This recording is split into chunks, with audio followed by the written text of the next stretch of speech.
Assalamualaikum warahmatullahi wabarakatuh. Jumpa lagi dengan Pak Chu. Jadi kali ini Pak Chu nak berkongsi tentang satu bentuk ataupun formasi geologi ataupun bentuk geologi yang menjadi tarikan kepada kita semualah.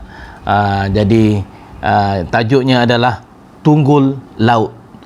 Tunggul laut ataupun kalau ikut orang putih dia panggil sea arch. Jadi tunggul laut ini merupakan satu tinggalan batuan yang terhasil disebabkan oleh hakisan ombak. Jadi daripada situlah akan terbaca-baca bentuk yang wujudnya tunggul laut ini. Jadi kalau kita tengok di bahagian tepi-tepi laut, kita nampak macam ada satu objek yang tertonjol keluar sebagai tiang ke. Itu merupakan tinggalan batuan yang terhasil disebabkan oleh hakisan oleh laut. Jadi kita panggil dia sebagai tunggul laut. Jadi tunggul laut yang paling terkenal sekali kalau kita tengok di Sarawak, kalau kita pergi ke Taman Negara Baku, kita akan nampaklah satu dia punya bentuk tunggul laut yang betul-betul cantik, cantik. Kita panggil dia sebagai sea stack dia. Kalau dalam satu arah, kita akan nampak seolah-olah seekor ular tedung. Dalam satu arah yang lain, itu merupakan nampak macam seolah satu hulu keris yang bentuk dia sebegitu, dan itu menjadi satu tarikan kepada pelancong dan juga kepada masyarakat untuk tengok keunikannya. So daripada jauh kita akan nampak kecantikan ataupun keunikan yang ada. Jadi uniknya itu adalah segala-galanya adalah disebabkan oleh formasi batu tu sendiri dan juga proses-proses geologi yang berlaku. Jadi proses geologi yang berlaku ini adalah merupakan hakisan disebabkan oleh ombak. Jadi yang fitogeologinya adalah dia akan ada dikawal oleh struktur. Sebagai contoh, dia ada satu lapisan batu pasir yang tebal, dan kemudian diselangi dengan batu pasir shale atau batu lumpur yang nipis, dan kemudian dipotong oleh set retakan. Maka daripada situlah, pada proses itulah lama-kelamaan dia akan membentuk secara semula jadi bentuk sea stack berkenaan. Inilah tunggul laut yang besar yang kita boleh nampak di Baku National Park, ataupun sekarang ni dia di dalam Geopark Sungai Sarawak. Dia termasuk juga di dalam kawasan berkenaan. Dan satu lagi juga di Sarawak, dia kalau sekiranya kita pergi ke Miri dan kemudian kita pergi ke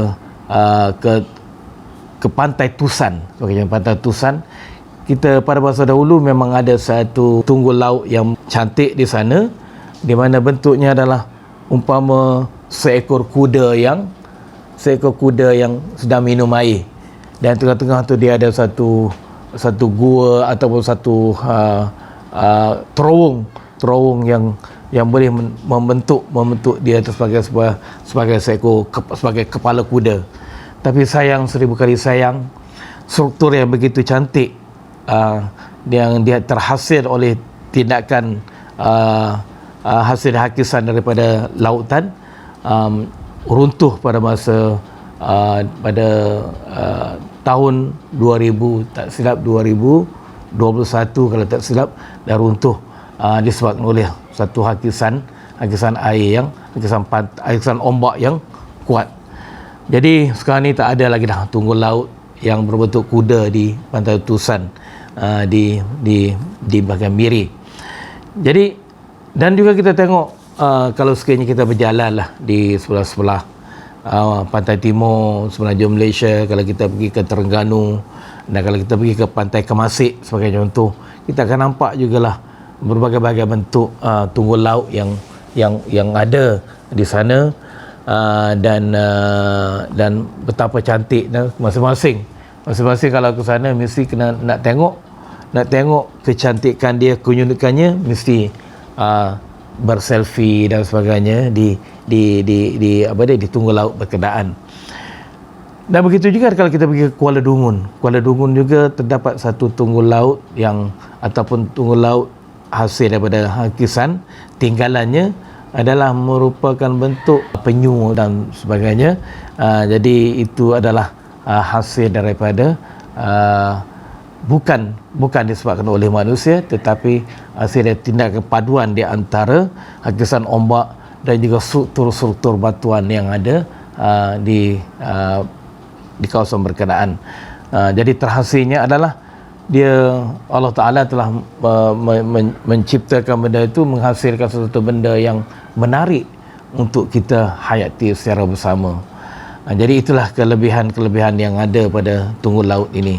Jadi kita banyak lagi kita nampak tunggul-tunggul laut yang ada di seluruh dunia ini, yang mana betul-betul cantik dan menarik.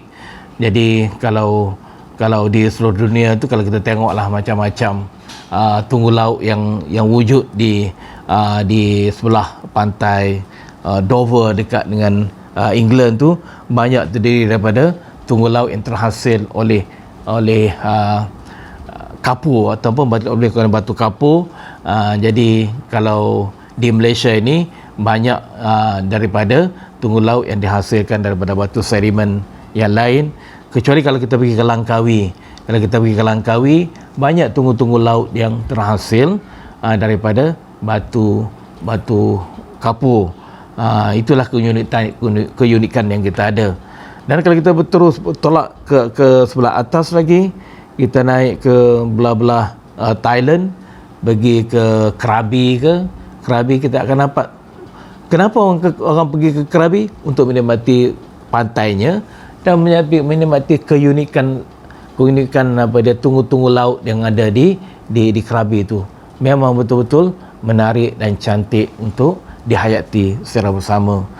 Dan begitu juga dengan kita pergi ke Halong Bay di Vietnam. Begitu juga untuk menyaksikan tunggul laut yang tertonjol naik ke atas daripada permukaan lautan. Jadi segala-galanya adalah disebabkan oleh batu kapur yang wujud di kawasan berkenaan. Jadi itulah fenomena tunggul laut. Tunggul laut itu adalah tanpa hakisan, tanpa bantuan ombak, tanpa hakisan ombak, maka tak akan wujudlah tunggul-tunggul laut yang cantik dan unik untuk kita hayati secara bersama. Jadi kebanyakan tunggul-tunggul laut ini atau kawasan-kawasan yang ada tunggul laut ini dah dimasukkan di dalam geotapak ataupun geotapak untuk kita buat pencirian.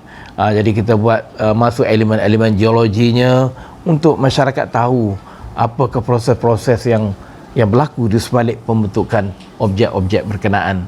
Jadi itulah geologi dapat menyumbang sedikit sebanyak kepada masyarakat, memberi kefahaman kepada masyarakat apakah fitur-fitur berkenaan dan apa kaitannya dengan ilmu ataupun dalam bidang geologi. Kombinasi di antara litologi atau jenis batuan dan punya struktur yang berlaku, seperti adanya retakan, adanya lipatan, adanya pelapisan, dan juga hasil daripada tindakan ombak menjadikan tinggalan ataupun tinggalan batuan sebagai tunggul laut. Tunggul laut yang menjadi satu dimensi atau menjadi satu tarikan kepada kita sebagai manusia di muka bumi ini untuk menikmati kecantikan, keunikan yang ada pada objek-objek yang berkenaan. Jadi sedangkan objek itu adalah objek yang terhasil daripada proses geologi dia. Jadi proses geologi yang jelas. Jadi cuma ahli geologi saja yang dapat menceritakan macam mana terbentuknya tunggul-tunggul laut berkenaan secara terperinci. Jadi rasanya itu saja yang dapat Pak Chu huraikan buat pada kali ini. Jadi sehinggalah kita jumpa lagi dengan dengan tajuk-tajuk yang lebih menarik pada masa akan datang. Assalamualaikum warahmatullahi taala wabarakatuh. Jangan lupa like, subscribe dan share video ini untuk manfaat kita semua demi memasyarakatkan geologi negara. Bye bye. Assalamualaikum.